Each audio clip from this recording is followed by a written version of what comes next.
So we finished drilling our winter barley yesterday, and so we're now back onto cultivating land, getting ready for drilling our wheat.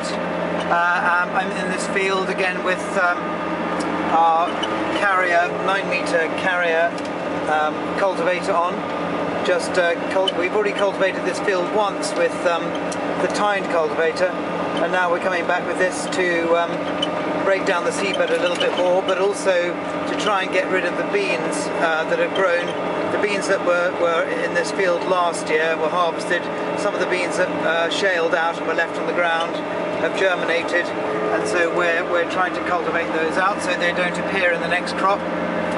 Just a little bit about drilling dates and when we sow our crops. Barley on this farm, I'm sure other farms across the country will be different, but on this farm we like to get our barley in before the end of September, which is why we've drilled that first.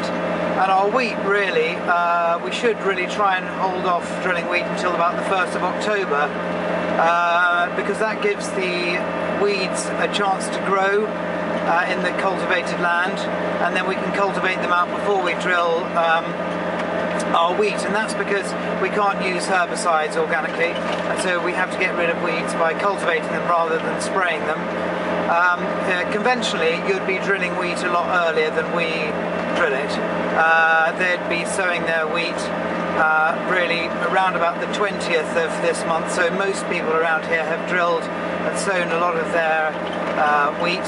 Some people go even earlier than that, but the problem with that is that all the weeds germinate after you drill the crop, meaning that you just have to use lots of chemicals to try and to kill the weeds.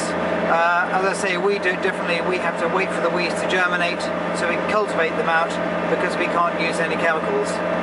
I think this year, because the conditions are very good, we might be drilling our wheat a little bit before the 1st of October, but I'll try and hold off as long as I can. But watch this space.